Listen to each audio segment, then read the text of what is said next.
Ok, j'étais gênante. En fait. Mais tu parlais comment? Alors comme ça, je pourrais pas te dire, mais j'étais très wesh wesh. Genre je voulais faire un peu la meuf de cité, entre gros guillemets, mais alors que pas du tout. Genre, je suis Oui, pas comme alors ça. que t'es la meuf du 16e.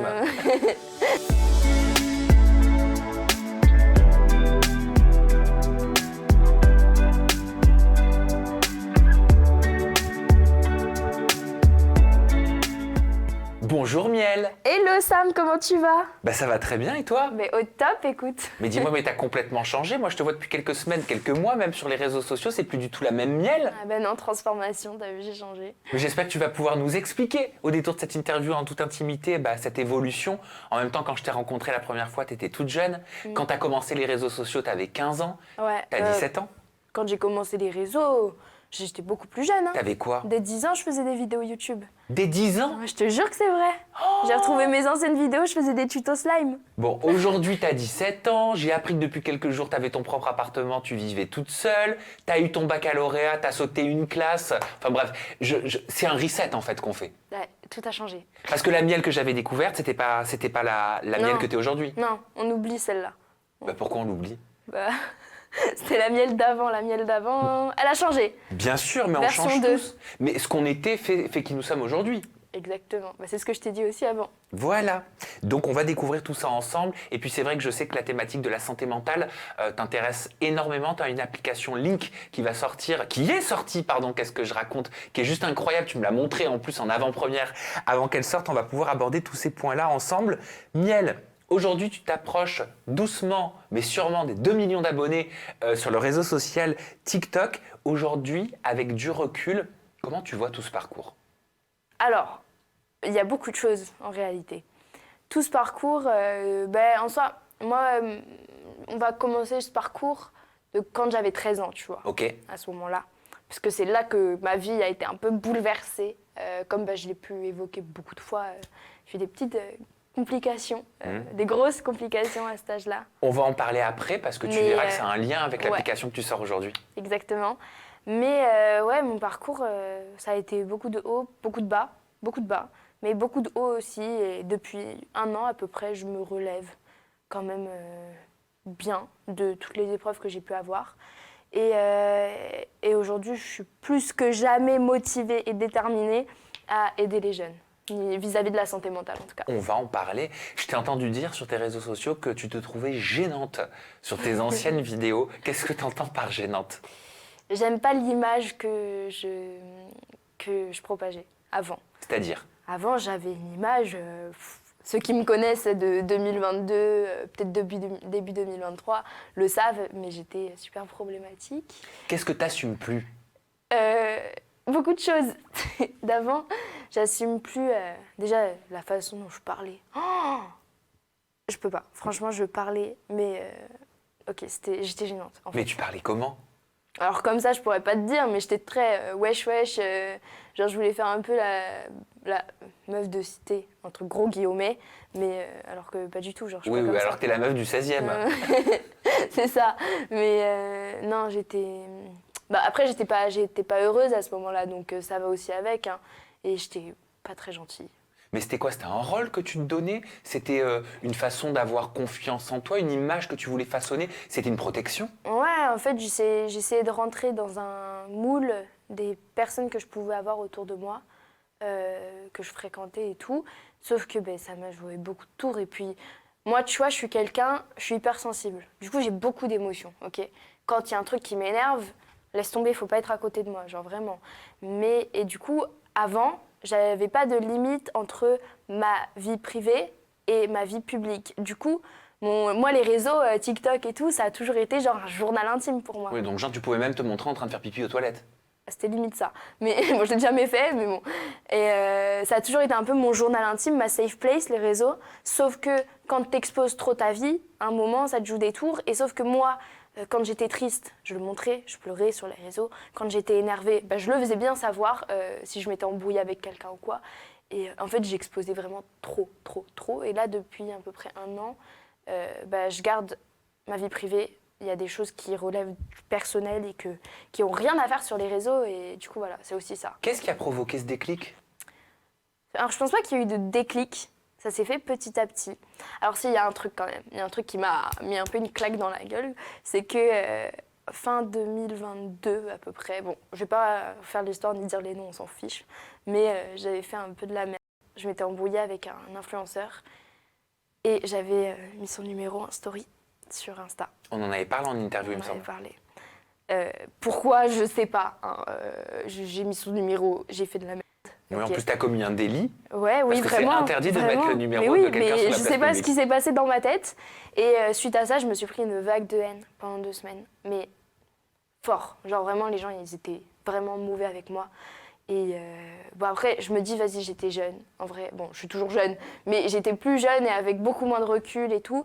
Mais ça m'a quand même mis une petite claque dans la gueule. Parce que quand tu te reçois une vague de haine, comme honnêtement, je me suis reçue à ce moment-là, tu remets un peu en question quand même ce que tu publies sur les réseaux sociaux, tu vois. Ben, c'est-à-dire que j'ai l'impression que tu étais dans une dynamique à l'époque, hein, je parle, de peu importe si on me critique, peu importe si on me clash, peu importe si on m'aime pas, de toute façon, on me regarde. Ouais, peut-être aussi. Peut-être aussi parce que... Après, non, en fait, ça dépend. C'est un peu lunaire parce que moi, faire des vues, ouais, enfin, c'est quand même important. Je peux pas dire que ça ne l'est pas parce que c'est ce que je fais toujours depuis des années. C'est mon but d'être connue, on va dire. Mais j'avais pas non plus cette détermination à dire si je poste ça comme ça va faire des vues. Et tu vois, dans tes anciennes interviews, j'ai évoqué quand même que si, c'était pour faire des vues. Mais oui, c'était pour faire des vues, mais en même temps...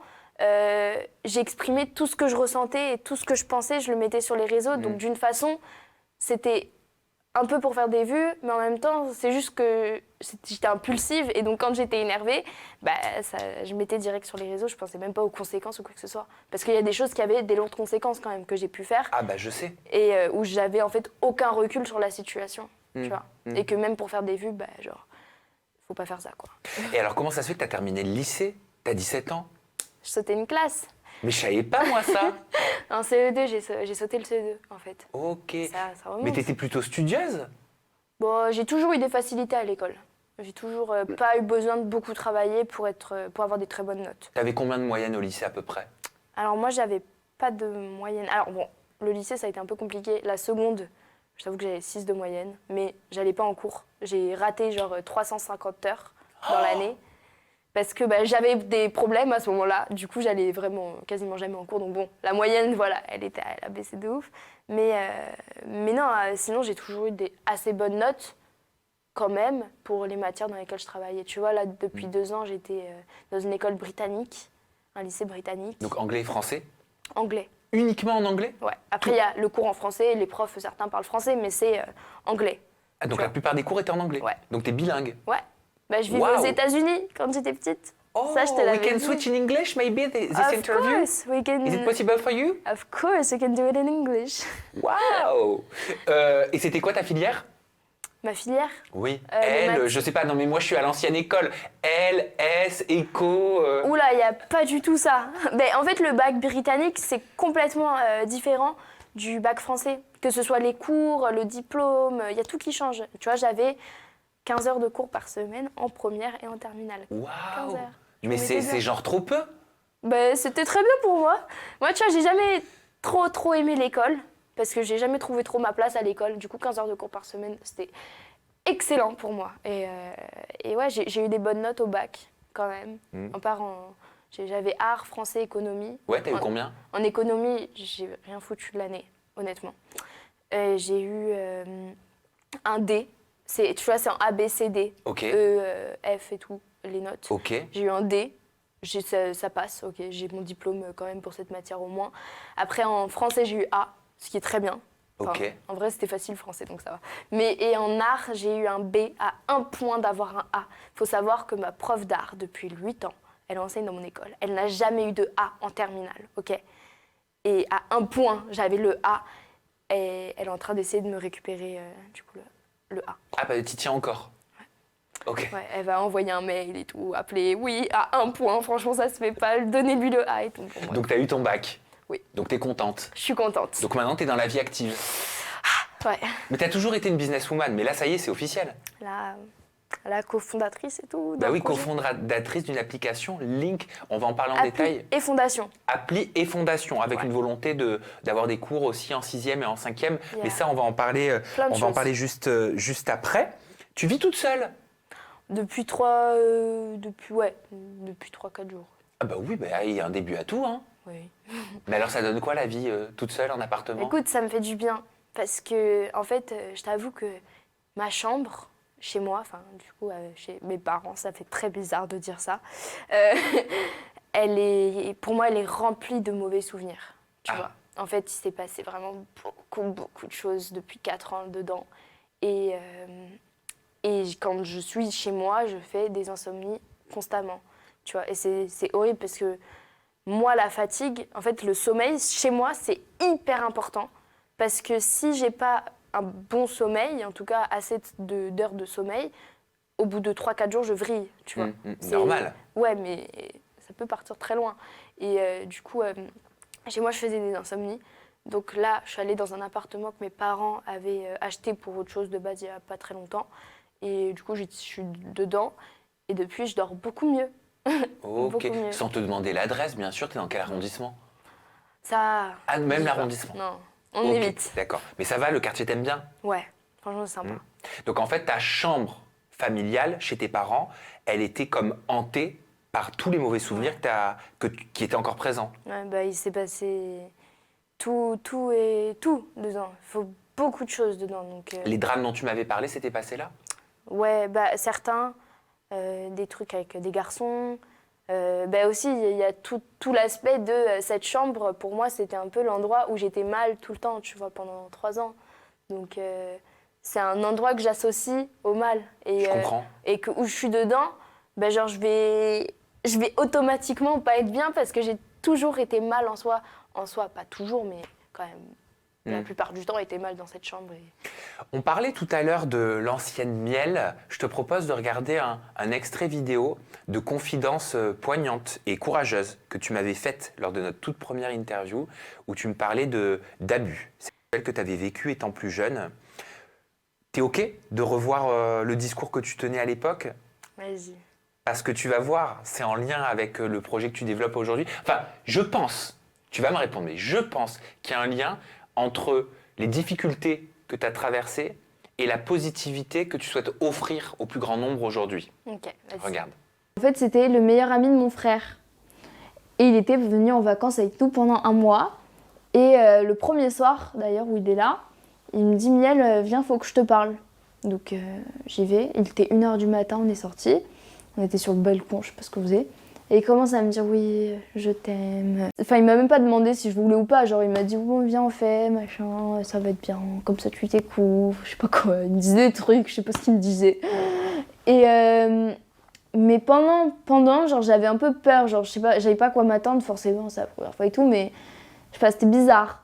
Et le deuxième mec, du coup, en fait, ça a commencé déjà pendant le confinement.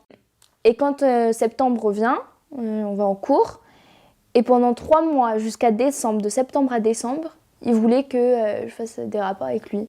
Enfin, que pas, voilà. Bon.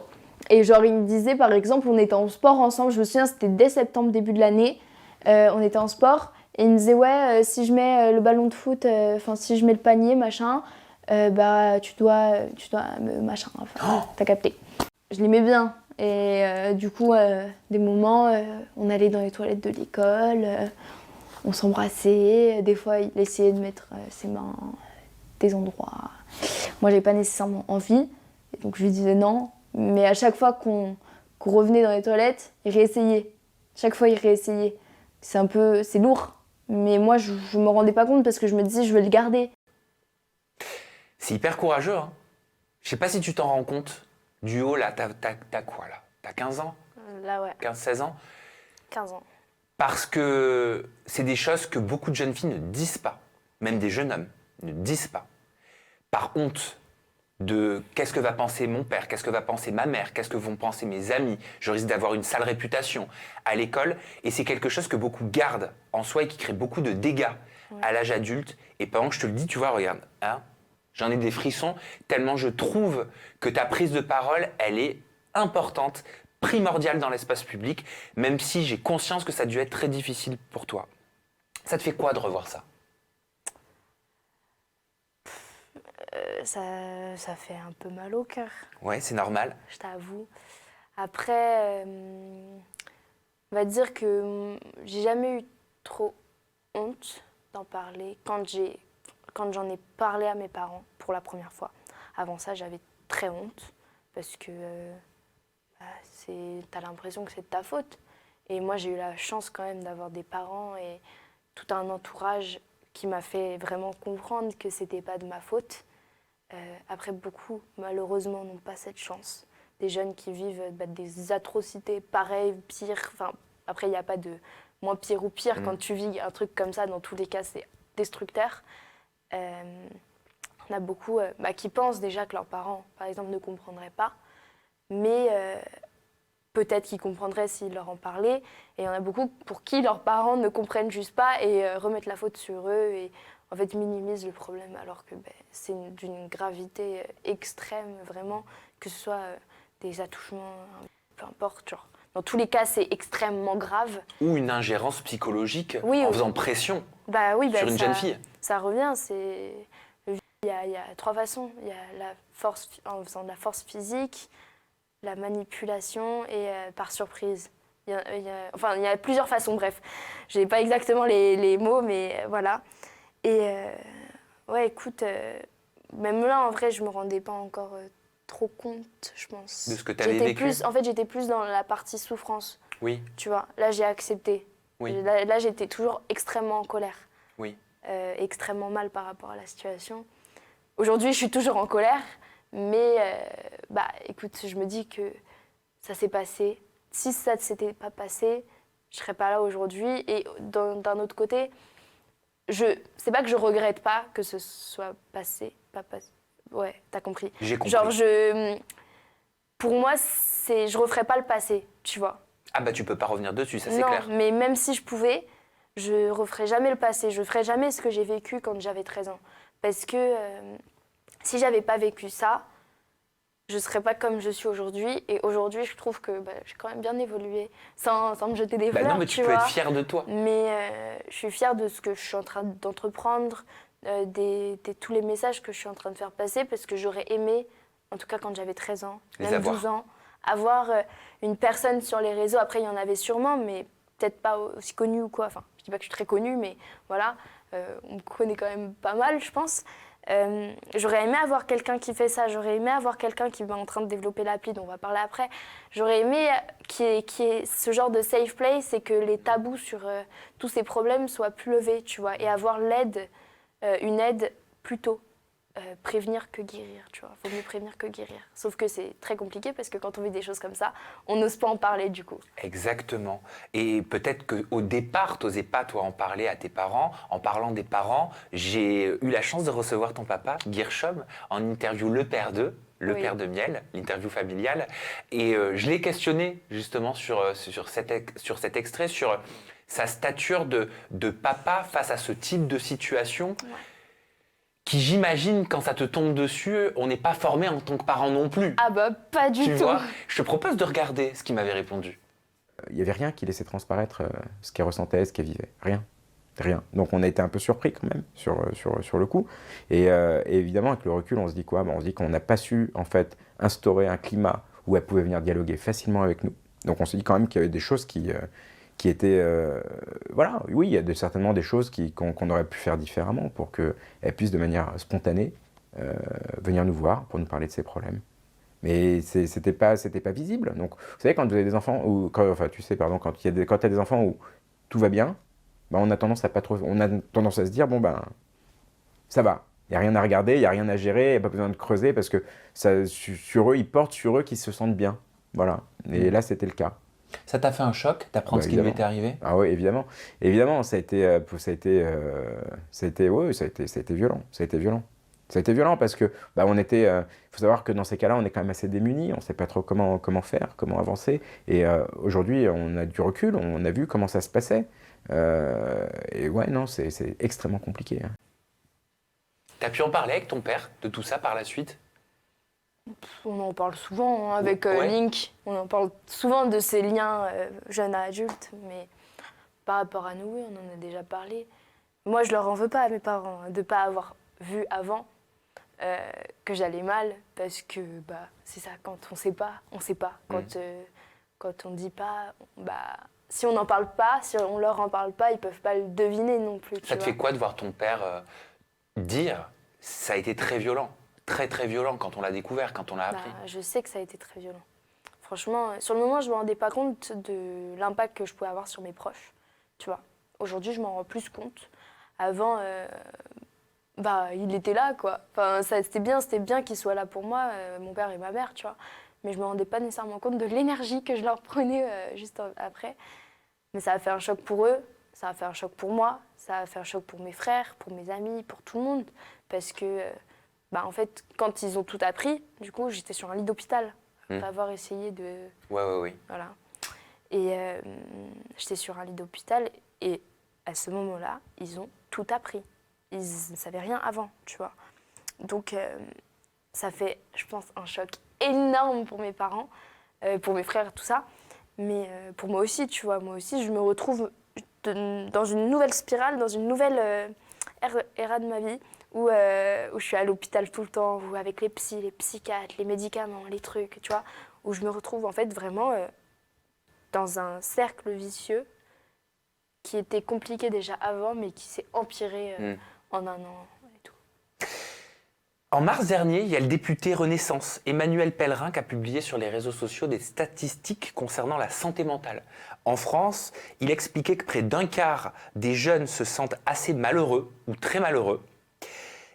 Et un sentiment de bonheur satisfaisant échappe à 73,6% d'entre eux.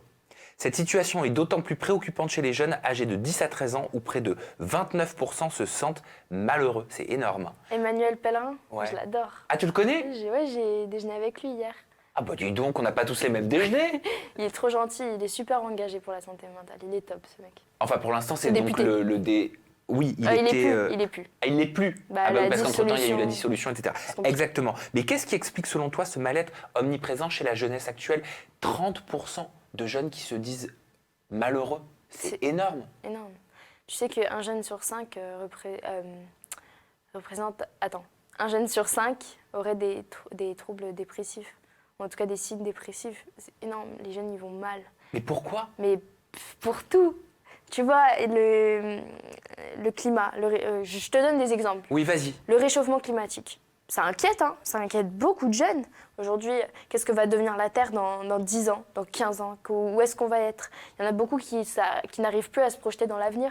Qu'est-ce que je vais faire comme métier? On me dit qu'avec l'intelligence artificielle, c'est combien des centaines de milliers ou des milliers de métiers qui vont disparaître, tu vois. 60 000, je crois, un truc comme ça, ou plus, j'ai oublié. Mais ils n'arrivent plus à se projeter dans l'avenir. Les enfants, ils veulent plus d'enfants. Les jeunes veulent plus d'enfants. L'insécurité, on se sent de plus en plus insécure. En fait, il y a tellement de choses. Il y a la harcèlement à l'école, la phobie scolaire. En fait, il y a beaucoup de choses. On en parle plus aujourd'hui. C'était aussi d'actualité avant. Hein. Il y avait aussi beaucoup de gens qui allaient mal avant, dans l'ancienne génération. Mais c'était plus tabou, donc ils n'en parlaient pas. Aujourd'hui, on lève les tabous sur ces sujets. Et le temps aussi que les adultes ont à passer avec les jeunes, avec les enfants, avec la jeune génération. J'ai l'impression qu'aujourd'hui, les adultes ont de moins en moins de temps. Mais il y a un gap générationnel énorme entre la jeunesse d'aujourd'hui, la Gen Z et la génération Alpha, et la génération qui sont parents ou adultes aujourd'hui. Il y a un gap générationnel. On a grandi avec les écrans. Et la génération Alpha, je crois qu'on n'est pas prêts, hein, parce que eux, ça va être un autre level. Eux, ils sont nés dans le digital. Moi, j'ai grandi avec un téléphone et tout. Et en fait, les parents, eux, pas du tout. Eux, ils ont une approche et une vision de la vie qui est complètement différente. Eux, quand ils étaient jeunes et qu'ils avaient un problème... Après, je généralise, hein, je mets tout le monde dans le même panier, mais évidemment, tout le monde n'est pas comme ça. Eux, quand ils avaient un problème, c'était tu gardes pour toi, parce que c'est comme ça. Tu t'en parles pas. Avant, tu disais que tu allais chez le psy, tu étais vu comme un fou, tu vois. Aujourd'hui, c'est quand même plus normalisé. Mais du coup, ce gap générationnel, il fait que les jeunes n'arrivent pas à parler à leurs parents, là où ils ont besoin de parler. La relation de confiance, pour beaucoup de familles, elle n'existe pas, ou en tout cas, le jeune ne va pas se sentir assez en confiance pour aller demander de l'aide à ses Et le parents. smartphone a remplacé le lien quelque part. Bah aussi, Les oui. informations vont se trouver sur Internet, Bah, c'est ça. mais est-ce que ce sont toujours Mais les bonnes informations? Non, non, effectivement. On peut tomber sur tout et rien sur Internet. C'est ça le problème. Il y a des choses malsaines, quoi. C'est de tout ce dont on vient de parler, c'est tout ce dont on vient de parler qui a contribué à ce que tu aies eu cette volonté avec ton père, parce que c'est un projet commun, et une psychologue, Une psychiatre, une psychiatre. qui est ma psychiatre en plus Ah. depuis 3 ans. Ah d'accord. Vous avez eu l'idée ensemble de créer cette application Link dédiée à la santé mentale? Alors, ensemble, j'ai eu l'idée. D'accord. J'avoue, j'ai eu l'idée. Rendons à César ce qui appartient à César. Non, j'ai eu l'idée il y a un an, Ok. un peu plus d'un an, en août 2023.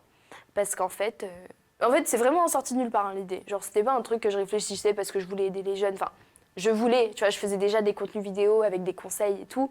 Donc, j'avais déjà cette démarche d'aider les autres et de faire aux autres ce que moi, j'aurais aimé avoir quand j'étais plus petite, plus jeune. Et je suis dans la voiture avec mon père. Je le regarde, je lui dis, papa, viens, on crée une application sur la santé mentale. Là, il me regarde, il me fait, bon, écoute, vas-y, note des idées, écris des trucs et tu me montres, on verra, tu vois. Genre, il était pas, ok, on va voir. Et donc, je note mes trucs et tout. Là, on commence à réfléchir, ok, qu'est-ce qui serait le mieux? Qu'est-ce qui serait utile, en fait? Qu'est-ce qui serait innovant? Parce que le but, tu vois, c'est pas de créer une application qui existe déjà. Enfin, c'est de pas de faire un truc qui est inutile. Moi, si je faisais un truc, c'est que c'était vraiment utile et que ça allait aider les gens. Et c'est pour ça, d'ailleurs, qu'on a une psychiatre qui est Dr Claire Morin, qui travaille avec nous, parce que elle-même, en tant que psychiatre, sait ce qui va être utile, de quelle façon, pourquoi, si on fait des trucs qui ne servent à rien, on va pas les faire, évidemment.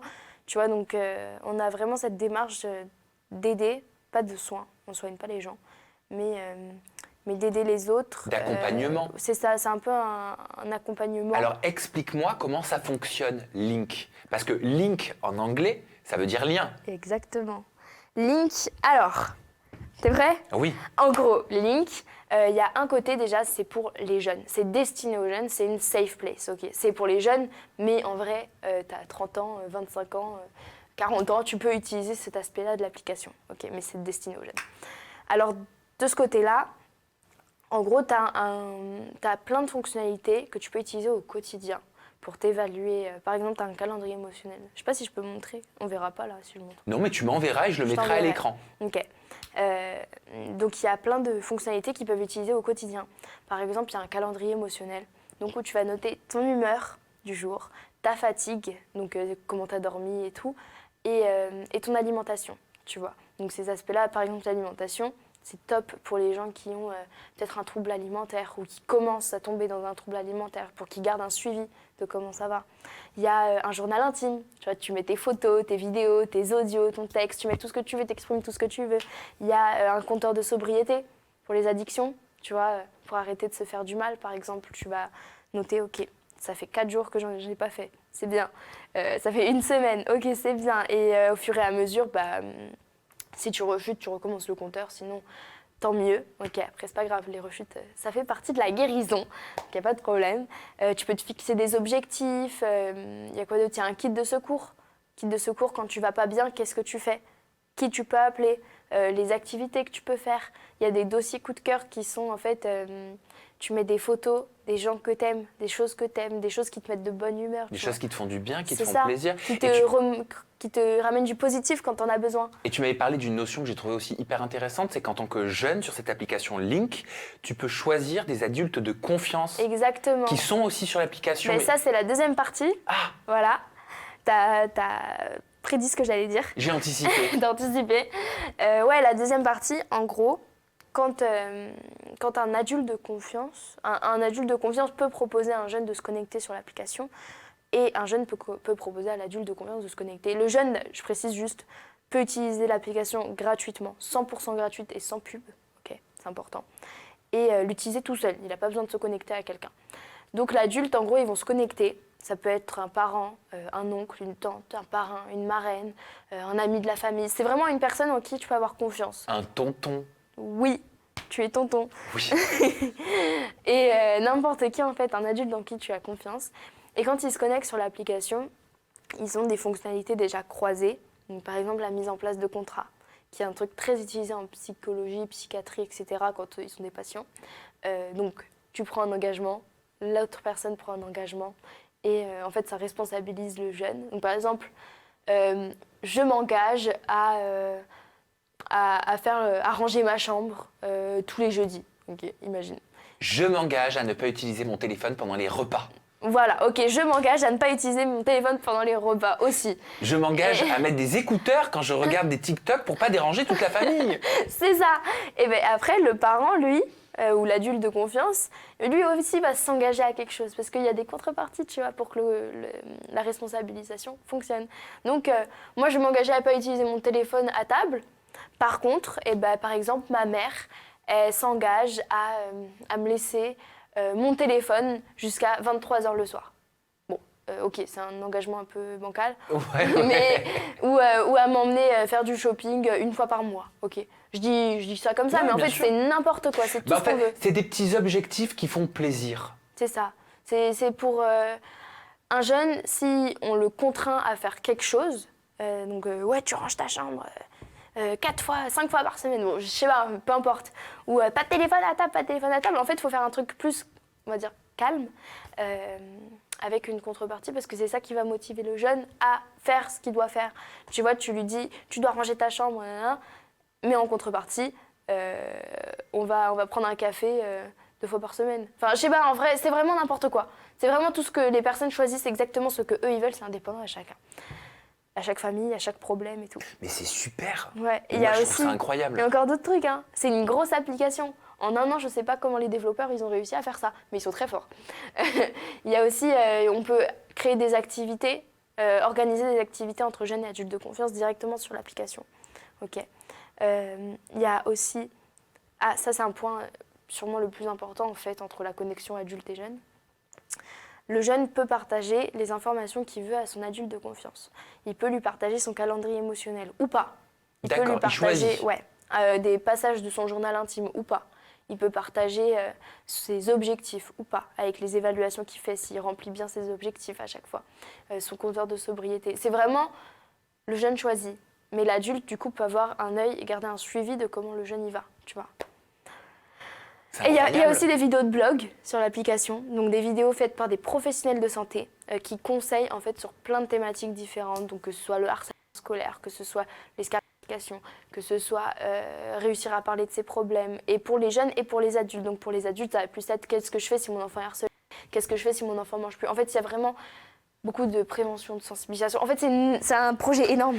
Est-ce que tu penses, Miel, en tant que fondatrice de cette application Link, qu'il est possible de régler des problèmes liés à des jeunes avec le téléphone, avec une application, alors que le téléphone est souvent source des maux de ces jeunes?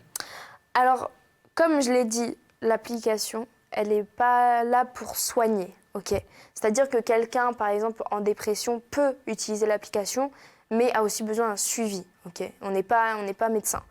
Mais après, les téléphones, oui, ça peut être une source de problème. Pour beaucoup, ça en est une, pour toutes les raisons différentes. Mais si on en fait bon usage, ça peut être très bénéfique, tu vois. Moi, je sais que je passe beaucoup de temps sur mon téléphone. Ok, j'avoue, je crois que j'ai... En vrai, ça va 8 heures par jour. C'est quand même pas mal. C'est pas mal. C'est pas mal. Bah après, Mais c'est ton métier. c'est ça, c'est que je suis tout le temps en train de travailler, en train de faire des choses, répondre à des messages, les réseaux, tout ça. Mais genre, c'est ça, c'est mon taf un peu. Mais il y en a beaucoup qui font un usage très négatif des réseaux sociaux, et c'est là qui est le problème. Parce qu'en fait, on leur apprend jamais à utiliser les réseaux sociaux. Tu sais qu'on a fait un sondage il y a quelques mois par rapport aux réseaux sociaux. On a eu 13 000 réponses, ok ? 13 000 réponses, et plus de 80%, je crois 86% d'entre eux, ils nous ont dit qu'ils avaient installé leur premier réseau social avant 13 ans. Okay. Bah bien sûr. Évidemment. Enfin, genre, même moi, avant 13 ans, j'étais déjà sur les réseaux. Eh oui. Ça me choque absolument pas. Sauf que, avant 13 ans, tes parents, souvent, ils le savent pas. Et souvent, en fait, les parents, ils n'ont pas ces réseaux sociaux qu'on a. Il y en a beaucoup qui connaissent pas TikTok, Instagram, tout ça. Bon, il y en a quand même qui connaissent, mais il y en a qui connaissent pas, qui sont pas à la page des réseaux. Et en fait, t'as 12 ans, t'es sur Instagram, tu commences à naviguer. Et en fait, à 12 ans, t'es super influençable, super manipulable. Du coup, tu te retrouves à tomber, je sais pas, sur des contenus qui ne sont pas de ton âge, à des contenus qui peuvent te choquer, à des contenus qui peuvent t'influencer à faire des choses mauvaises, tu vois. À 11 ans, je me suis fait arnaquer comme ça, moi, par un faux compte Instagram de Norman qui me disait qu'en gros, je pouvais gagner un iPhone et qu'il fallait juste que j'appelle 20 fois ce numéro. Oh, Bon. c'est pas vrai. Bon, et du coup, ouais, voilà. Donc, on est très influençable, tu vois. Oui, mais alors, est-ce que ça veut pas dire quelque part que l'éducation nationale, elle avance pas, elle est pas assez moderne? Je suis complètement d'accord. Elle avance pas en fonction de notre société. Je veux dire, les réseaux, ils datent quand même pas d'hier. Ah, bah non. Voilà. Comment ça se fait qu'il n'y a pas d'accompagnement? Comment ça se fait qu'il n'y a pas un cours qui est dédié justement sur comment utiliser les réseaux sociaux? Mais Sam, t'es pile dans le mille de ce qu'on est en train de créer en ce moment. Bravo. Non, je rigole. On est en train de créer, on travaille dessus, un programme de cours sur l'usage des réseaux sociaux qu'on va mettre à disposition des écoles. Évidemment, c'est compliqué de faire en sorte que ce cours il soit intégré dans toutes les écoles, mais en tout cas, on le mettra à disposition qui veut le prend. En fait, ce qu'on veut faire, c'est en 6e, 5e, mais sauf que bon, c'est compliqué parce que du coup, les réseaux, c'est 13 ans, du coup, l'éducation nationale, est-ce qu'ils vont accepter qu'on fasse des cours sur les réseaux à des gens qui n'ont pas 13 ans? Mais bon, ils se couvrent les yeux, tu vois, parce que complètement. les jeunes, ils sont avant 13 ans. Mais en fait, le but, c'est de leur montrer en fait la réalité des réseaux sociaux avant qu'ils la découvrent par eux-mêmes de façon quand ils sont manipulables, influençables et naïfs, tu vois. Par exemple, en fait, ce qu'on veut faire, c'est qu'on veut créer des vidéos pour les cours, mais faites par des influenceurs. Et là est le point fort, parce que les influenceurs influencent. Et en fait, si on prend des personnalités, des grosses personnalités, tu vois, je pense, Lena Situation, vraiment des gens qui influencent, qui ont une grosse communauté et tout, si eux, ils expliquent en fait ce qu'on peut faire et ce qu'on ne peut pas faire sur les réseaux sociaux, ou par exemple les trucs des fausses informations, les dangers du cyberharcèlement, que faire. Ouais, en fait, il y a beaucoup de choses sur les réseaux dont il faut parler. Et donc voilà, qu'eux fassent des vidéos qui mettront en cours après avec des débats, enfin plein de choses, on a plein d'idées. Mais parce qu'il faut leur apprendre à utiliser les réseaux. Tu sais, t'as 12 ans, tu vois quelqu'un mettre une insulte sous une vidéo, tu te dis, bon, c'est drôle, tu vois. Moi aussi, je vais faire une insulte, sauf que tu le fais 1 fois, 2 fois, 3 fois. Après, tu continues dans cette direction. Et aussi, alors il y a un autre problème auquel on est en train de réfléchir. On voulait créer une loi sur l'usage des réseaux, dans le sens où la sécurité des réseaux sociaux. Non, si c'est ça. Genre ce qu'on a le droit de faire et ce qu'on n'a pas le droit de faire, parce qu'aujourd'hui, tu sais que les réseaux sociaux, les lois, par exemple sur le cyberharcèlement, sur tout ça, la diffamation, sont des lois qui datent d'il y a longtemps. En fait, ce sont les lois déjà existantes qui sont censées être appliquées pour le numérique. C'est pour les médias. Donc, c'est absolument rien à voir. Tu sais que la diffamation, quand tu veux porter plainte pour diffamation, c'est 2 ans de procédure. Ou 1 an. Oui, c'est 1 an et demi, oui. Ouais, oui, mais c'est super long. Oui, c'est très long. On te poste un contenu sur TikTok, par exemple, en 48 heures qui te diffame beaucoup, en 48 heures maximum, il doit être supprimé, ce contenu. Tu vois, c'est pas 2 ans après qu'on va supprimer le contenu. C'est complètement débile. Et donc, on veut aussi créer une loi. Avec Emmanuel Pellerin, de base, on voulait monter un projet, un groupe de travail à l'Assemblée nationale, sauf qu'il y a eu complications, il y a eu dissolution. Donc, on va voir comment on va faire, mais c'est toujours dans nos projets. Et pour réguler les réseaux, pour la diffamation, pour le cyberharcèlement, que ce soit en public ou en privé sur les groupes Snapchat, tu vois, les groupes Insta, t'as une école, ils sont 30 dans le groupe, il y en a 29 qui commencent à insulter, à se mettre sur un élève, mais ça fait des dégâts de fou. Et ça, tu ne peux rien faire. Tu vas porter plainte, mais t'en as pour des années, quand même longtemps, on va pas se mentir, la justice est assez lente, et pour très longtemps, et en fait, tu te retrouves détruit, une personne détruite par 29 autres personnes en train de se faire insulter sur un groupe, et tu ne peux rien faire. Tu ne peux rien faire, tu ne peux pas faire supprimer ce groupe et tout. Et en fait, le but, c'est que les lois, en fait, on ait des mesures au niveau des jeunes qui utilisent, tu vois. Un gamin de 13 ans, on va pas lui mettre 800 euros d'amende ou 8000 euros d'amende. Tu vois, c'est complètement débile, ça ne va pas lui apprendre. Mais peut-être qu'on va lui interdire d'utiliser le réseau pendant 15 jours. Tu vois, il n'aura pas accès au réseau. Ou peut-être interdit de commenter pendant un mois. Et s'il refait, ce sera plus longtemps. Tu vois. C'est faire des sanctions qui sont au niveau des utilisateurs, au niveau des personnes. Eh ben, écoute, ce sont de très belles initiatives. Moi, je suis littéralement estomaqué par ton évolution qui est quand même assez rapide. Je me dis, waouh, à 17 ans, tu fais tout ça, mais qu'est-ce que tu feras à 25 ? J'ai hâte de savoir. Bah ouais, moi aussi. Et on refera une interview, hein. Ah mais carrément. Voilà. Moi, je vais revenir un peu tous les 2 ans, tu vois, faire une interview avec toi. On va voir le changement. Allez, avec plaisir, on prend le pari. Miel, en parlant de réseaux sociaux, on te retrouve sur tes réseaux sociaux. Évidemment. Alors, on peut bien sûr aller découvrir l'application Link Ouais. que tu as créée. Je vous mets le lien dans la description de cette vidéo. Et tes réseaux sociaux à toi sont lesquels ?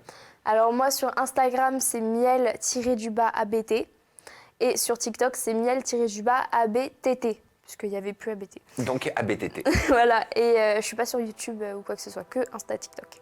Merci Miel pour Merci cette à interview toi. de la Renaissance. Mais merci beaucoup, Sam. Merci de nous avoir suivis. J'espère que les thèmes abordés en compagnie de Miel vous ont plu, vous ont éclairé, en tout cas vous permettent de réfléchir aussi, puisque c'est important, ça sert à ça, une interview aussi. Et surtout, nous on se retrouve très prochainement avec une nouvelle personnalité, toujours des confidences en toute intimité. Prenez bien soin de vous. Bye bye. Gros bisous.